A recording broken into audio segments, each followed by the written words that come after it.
Well, I'm sitting in front of these markets this morning. I did a recording and then managed to press the wrong button at the end of it. But the conclusion of these markets for me today is I'm going to have to sit and wait, I think, mainly. We took a short yesterday on the euro, which finally hit target after about 15 hours, it seemed. It doesn't matter, it hit target, but it was such a small target. And the volatility's really dried up here at the moment, which may well mean that we'll get some more movement in these markets, and as we normally do, low volatility then rises to higher volatility and vice versa. So it's a case of waiting.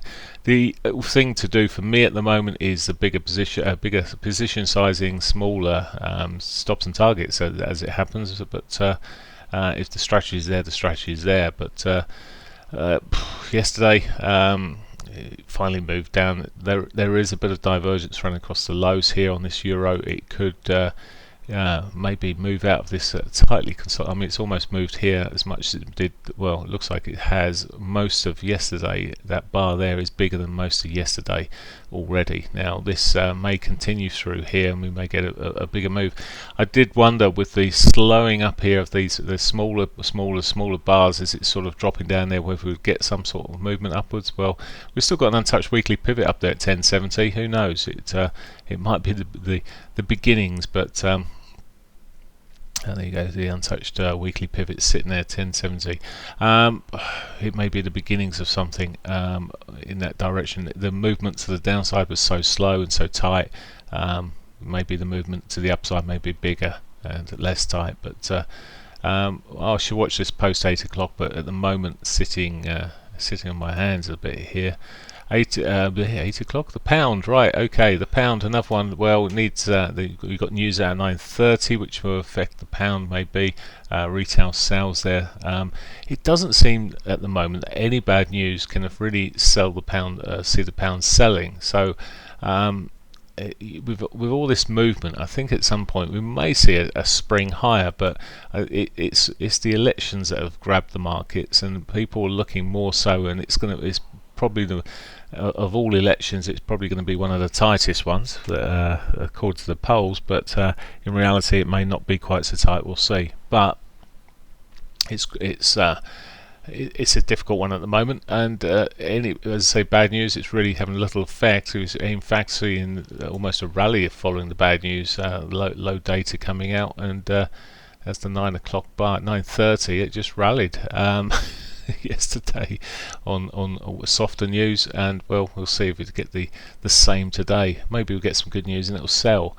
But it's in a tightening. It doesn't really show so well on here, probably because it's broken out of every possible way of this wedge. It's really just walked sideways, isn't it, at the moment? But there we go. I'll realign it a little bit. But that's where we are. We're sitting in that sort of tightening, lower highs, higher lows, just like a coil maybe. At some point it's going to spring from that. Okay, dollar yen. Dollar yen, again, money sort of going to safety maybe that we've seen over the last few days. It's tightening up again. These other markets aren't really doing anything. It's got a minor trend there, but the divergence kicking in at the lows at the moment. Untouched daily pivot, maybe it will run up towards that this morning, but there's not a lot of pips in there. 74, 87, 13 pips maybe even from here, and it's, well, pre 8 o'clock. So tight. Preference at the moment maybe is to sell into rallies on this, but as I say, there is that bit of divergence running across the lows at the moment. Certainly lacking clarity. Aussie dollar, well, not a lot to say here really. I'm just going to show you on the hourlies. It's the news, the employment data came out. It missed. It's minus 19,000 against a forecast of plus 16, so missed out quite badly there. And unemployment rose from 5.2 to 5.3%. So not a good signal there, at least. Yeah. So poor data, maybe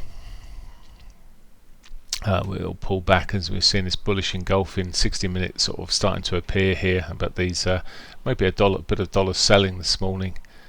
Not a lot else to do here really. New Zealand dollar is the other one I've been looking at, and it's maybe running again. It had a bit of divergence towards the highs there. Good move yesterday with the news there. Unexpectedly, rates not changed, and a more hawkish approach taken by the central bank.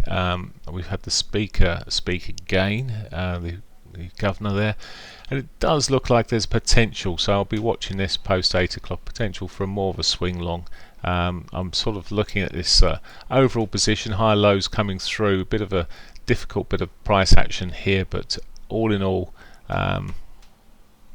this is one where the big money has been unloading its short positions here from a very extreme position a few weeks ago. So that's it for me. Not the easiest of markets to trade this morning. In fact, this is running into resistance where it sits at the moment. I've just noticed that's why it's stalled there. We'll see how this runs, but for now I think it's a game of patience. Some of these may spring out and start moving and give us an opportunity. So there may be some counter trades back into these medians this morning. We'll see. Right, have a great day. Bye for now.